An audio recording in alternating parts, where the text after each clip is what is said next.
Evangelho de Mateus, capítulo 2, versículos de 1 a 12. Tendo Jesus nascido em Belém da Judéia, em dias do rei Herodes, eis que vieram os magos do Oriente a Jerusalém, e perguntavam: onde está o recém-nascido rei dos judeus? Porque vimos a sua estrela no Oriente e viemos para adorá-lo. Tendo ouvido isso, alarmou-se o rei Herodes e com ele toda Jerusalém. Então, convocando todos os principais sacerdotes e escribas do povo, indagava deles onde o Cristo deveria nascer. Em Belém da Judéia, responderam eles, porque assim está escrito por intermédio do profeta: E tu, Belém, terra de Judá, não és de modo algum a menor entre as principais de Judá, porque de ti sairá o guia que há de apacentar o meu povo Israel. Com isso, Herodes, tendo chamado secretamente os magos, inquiriu deles com precisão quanto ao tempo em que a estrela aparecera. Enviando-os a Belém, disse-lhes: Ide, informai-vos cuidadosamente a respeito do menino, e quando o tiveres encontrado, avisai-me, para eu também ir adorá-lo. Depois de ouvirem o rei, partiram. E eis que a estrela que viram no oriente os precedia até que, chegando, parou sobre onde o menino estava. E vendo eles a estrela, alegraram-se com grande e intenso júbilo. Entrando na casa, viram o menino com Maria, sua mãe.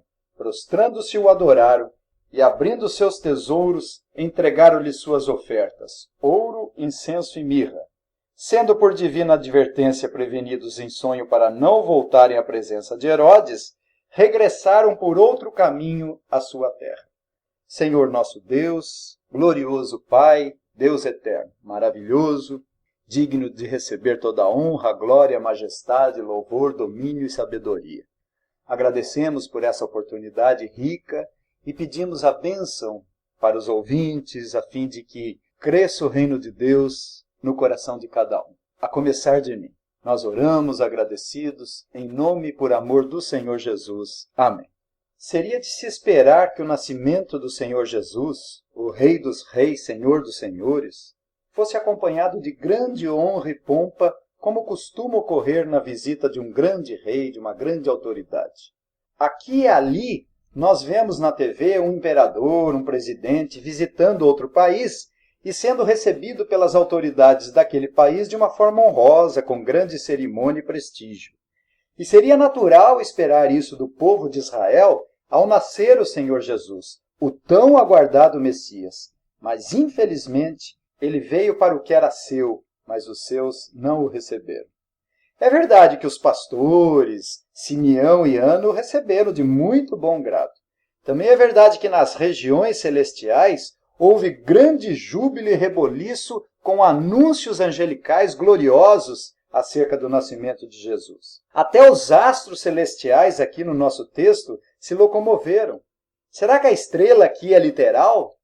Todavia o Verbo se fez carne e habitou entre nós, mas nem todos viram a sua glória como a glória do unigênito do Pai, cheio de graça e de verdade. Ao invés de ser recebido com júbilos, honrarias, homenagens pelo seu povo, vemos representantes dos gentios e pagãos mágicos vindo de muito longe, provenientes do Oriente, honrando-lhe com júbilos, adoração e presentes especiais. Esse relato de Mateus contém algumas dificuldades. É uma das passagens mais conhecidas da humanidade. É comum representações teatrais com esse episódio. Não nos é dito muita coisa acerca dos magos. Quanto eles são? Não são 3, como muitos pensam. São reis magos? Provavelmente também não são reis. Então vamos considerar essa porção tão preciosa da palavra de Deus sobre o tema o reconhecimento do rei por parte daqueles magos. Eu quero considerar em primeiro lugar, com base nos versículos 1 e 2, a chegada e inquirição dos magos em Jerusalém. Dos versículos 3 a 8, nós temos a atitude de Herodes. E, finalmente, nos versículos 9 a 12, o encontro dos magos com Jesus e depois a sua retirada. No versículo 1, nós lemos: Tendo Jesus nascido em Belém da Judéia, em dias do rei Herodes, eis que vieram os magos do Oriente a Jerusalém. Belém era conhecida como a cidade de Davi. É conhecida como a cidade de Davi. Significa casa de pão, Belém. Jesus é o pão da vida que alimenta os seus eleitos. Interessante é que Davi havia sido ungido rei em Belém por Samuel, e descrito isso no primeiro livro de Samuel, lá no capítulo 16. E agora o filho de Davi, o rei dos judeus, está sendo procurado pelos magos, estabelecido lá em Belém. Esse episódio, diz o texto, foi em dias do rei Herodes. Esse Herodes era o Herodes o Grande, que reinava ali sobre a Palestina. Herodes assumiu o seu reinado na Judéia, mesmo sem ser judeu, desde o ano de 40 a.C. E ele morreu no ano 4 a.C. Mas se ele morreu no ano 4 a.C., como Jesus nasceu quando Herodes ainda reinava? Ocorre que o calendário cristão, em substituição ao calendário romano, não corresponde à realidade. Jesus nasceu por volta do ano 5 a.C., segundo o calendário cristão. Herodes tinha grandes qualidades administrativas como rei, era muito político e para agradar o povo em época de fome, é relatado na história que ele teria utilizado o ouro dos palácios para suprir as necessidades do povo. Também diminuiu os tributos para assistir às necessidades do povo. Foi um grande guerreiro, um grande construtor de muitas obras ali feitas na região. Mas Herodes foi conhecido também como um homem extremamente perverso, extremamente cruel, e isso nos ajuda a compreender o motivo pelo qual ele determinou a matança de tantas crianças inocentes. A história relata, entre outras coisas, que Herodes teria mandado matar centenas de pessoas da descendência sacerdotal, quase metade do sinédrio, o seu cunhado e sumo sacerdote. Depois mandou matar sua esposa. Em seguida, a mãe da esposa. Matou também 2 dos seus filhos.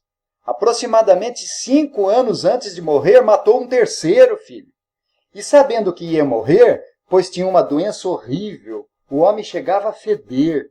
Então, sabendo que ia morrer e ninguém iria chorar por ele, porque havia aqueles ofícios fúnebres, vários dias ali, as pessoas tinham os profissionais do choro com aquela pompa funerária. E ele, sabendo que ia morrer e ninguém iria chorar por ele decretou que várias pessoas notáveis em Israel fossem presas para que no dia da sua morte também esses ilustres fossem mortos junto com Herodes, a fim de que pelo menos se o povo de Israel não chorasse por ele, por Herodes, chorasse pelos outros. Quer dizer, Herodes seria incluído nesse ofício fúnebre, nesse choro dos proeminentes de Israel. Herodes tinha cerca de 70 anos, reinou 35 anos e, incrível, sentiu-se ameaçado por um recém-nascido, tudo isso para cumprir Apocalipse 12:4, quando diz: a sua cauda arrastava a terça parte das estrelas do céu, as quais lançou para a terra, e o dragão se deteve em frente da mulher que estava para dar à luz, a fim de lhe devorar o filho quando nascesse. O homem foi usado pelo diabo. Essa grande batalha que se trava entre o dragão vermelho, a antiga serpente chamado Diabo, e o Cordeiro de Deus, descrito no Apocalipse, apresenta uma realidade passada, presente e futura, esse capítulo.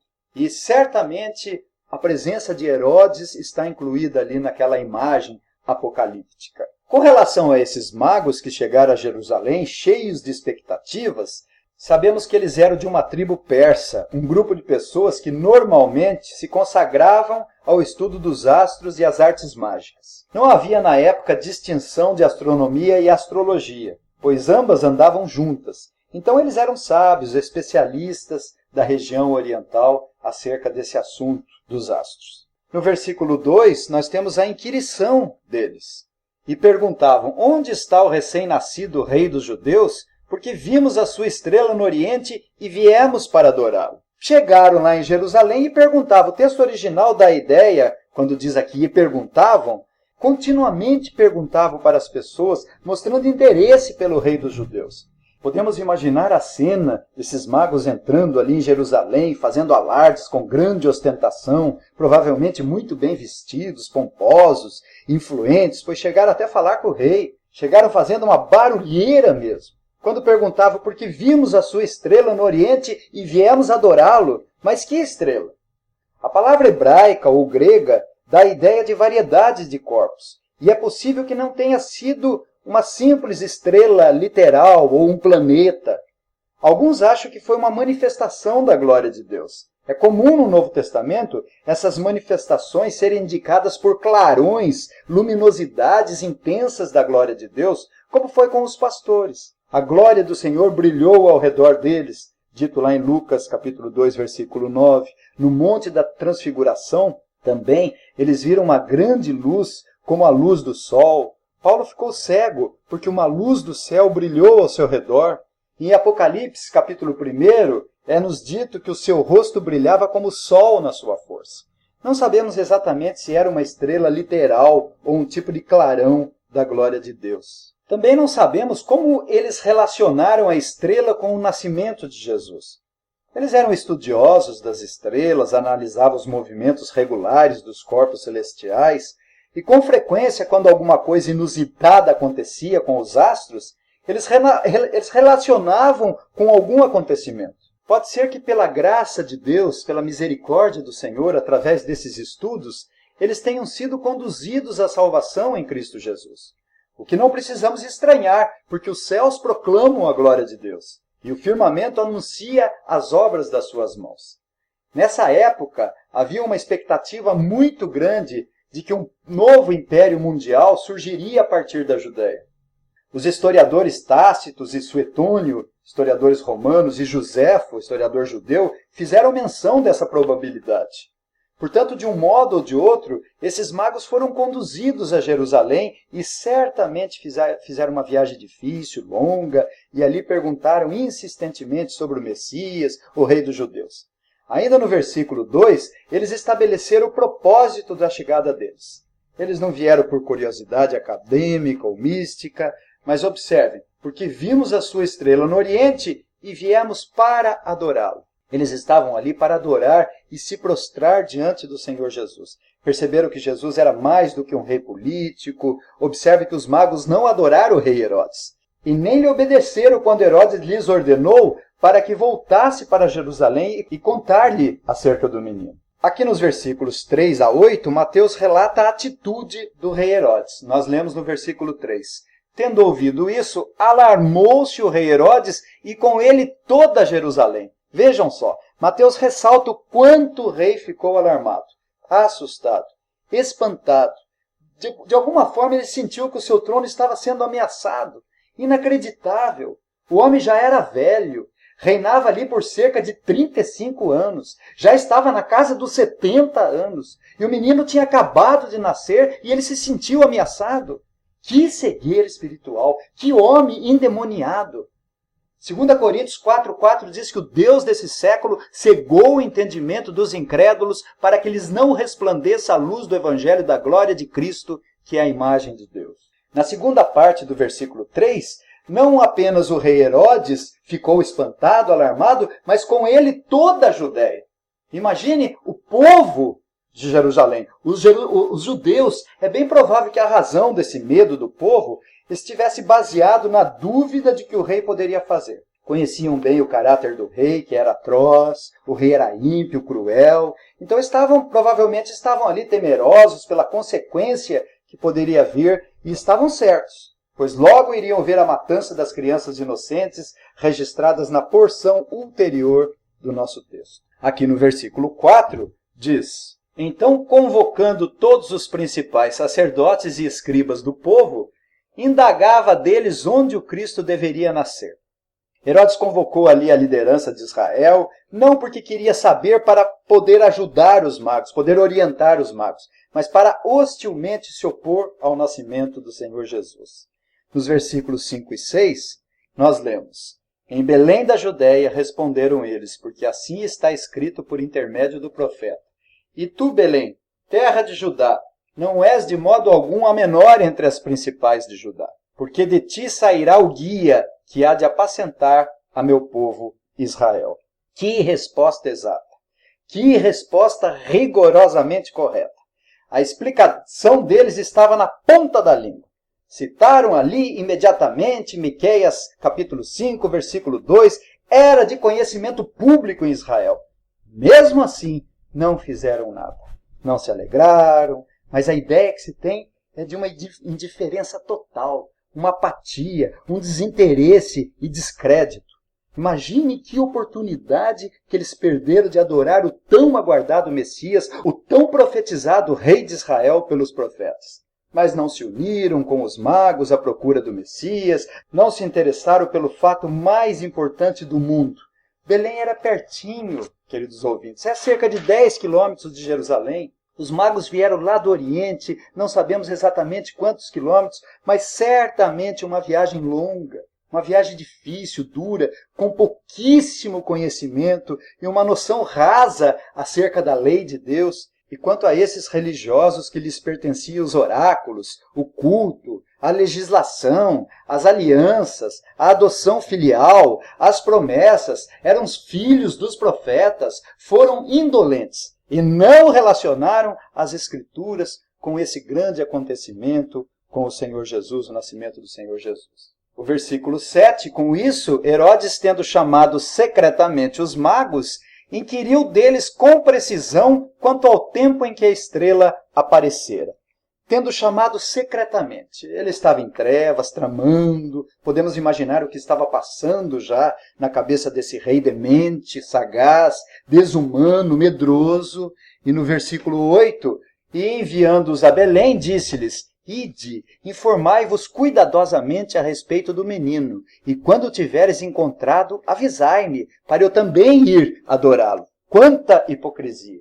Temos aqui a estratégia de um homem hipócrita mesmo, misturado com mentira, com hipocrisia, com engano. Era político e sabia muito bem enganar os outros, né? Aqui nos versículos 9 a 11, nós temos outra seção do texto em que foi registrado o encontro dos magos com Jesus. Versículo 9 e 10 diz: Depois de ouvir o rei, partiram, e eis que a estrela que viram no oriente os precedia, até que chegando parou sobre onde estava o menino. E vendo eles a estrela, alegraram-se com grande e intenso júbilo. Imagine que alegria desses magos depois de uma tão longa viagem. Não é como hoje que nos locomovemos de avião, de carro, mas eles enfrentaram muitos perigos de feras e salteadores pelo caminho. Poderiam ter sido roubados, estavam carregando mercadorias caras e valiosas.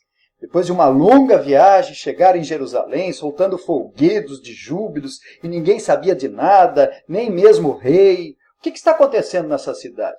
Aí foram para Belém, parar justamente na casa onde o menino estava. Quanta alegria! Alegria completa mesmo. Alegria que vem do exterior por força das circunstâncias e que nos dá uma alegria passageira, mas a alegria interna também perene, a alegria mais eterna e profunda, fruto do Espírito Santo. No Salmo 16, versículo 11, diz: Tu me farás ver os caminhos da vida. Na tua presença há plenitude de alegria. Na tua destra delícias perpetuamente. Não vieram adorar Maria, mas adoraram o Senhor Jesus. Entrando na casa, diz o versículo 11, viram um menino com Maria, sua mãe. Prostrando-se o adoraram e, abrindo seus tesouros, entregaram-lhe suas ofertas: ouro, incenso e mirra. Essas ofertas, ouro, incenso e mirra, deu margem para se dizer que eram 3 magos e que cada um estaria levando ouro, incenso e mirra. Mas pode ser que cada um dos magos tivesse trazido os mesmos 3 presentes. O ouro era um mineral ligado à realeza, o incenso indicava o ofício sacerdotal e a mirra era um perfume utilizado para o embalsamento, preparação de corpo para ser sepultado.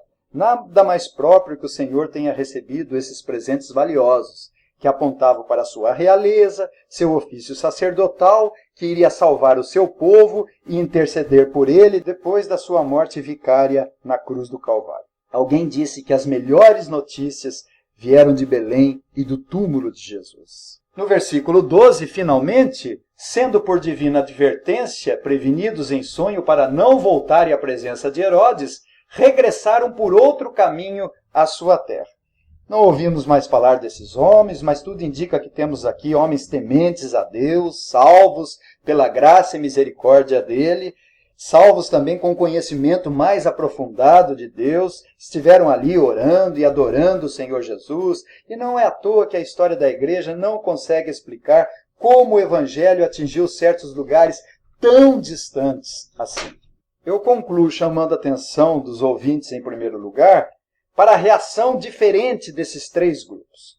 A reação dos magos, a reação de Herodes com os cidadãos de Jerusalém e a reação dos sacerdotes e escribas. Esta é a reação das pessoas, de modo geral, quando o evangelho é anunciado. Uns rejeitam, se opõem e são hipócritas, como foi o caso de Herodes e a população. Outros são indiferentes e desinteressados, como foi o caso da liderança de Israel. E outros adoram e se prostram diante da majestade do Rei Jesus, como fizeram os magos. Nós temos aqui um misto de sagacidade, crueldade e hipocrisia por parte de Herodes. Sentiu-se ameaçado por um menino. Os judeus anelavam por séculos a vinda do Messias. E agora, com essa grande possibilidade de poder serem bem-aventurados e se alegrarem ao ver o Messias, pelo contrário, os judeus ficaram alarmados e estavam mais preocupados com a reação de Herodes do que com esse grande acontecimento. Estavam preocupados em perder privilégios, desconforto, mudanças e problemas que a vinda do Messias traria. Já por parte dos escribas, o que nos espanta é a indiferença, é o desinteresse e descrédito. Eles eram para dar exemplo, tinham a resposta na ponta da língua, deveriam chamar a atenção do rei, consolar o rei, mostrar ao rei a prosperidade do seu reinado com a vinda do Messias. Na realidade, esse descrédito foi aumentando tanto que isso se degeneraria e culminaria na morte do Senhor Jesus. Eles foram uma das causas da morte do Senhor. Em tremendo contraste com tudo isso, temos os magos buscando o Senhor, se alegrando com a vinda do Messias, transpondo as maiores dificuldades, vindo de longe, adorando e prostrando diante do Rei dos Reis e Senhor dos Senhores, dando-lhe presentes caros. Quando amamos, desejamos dar presentes.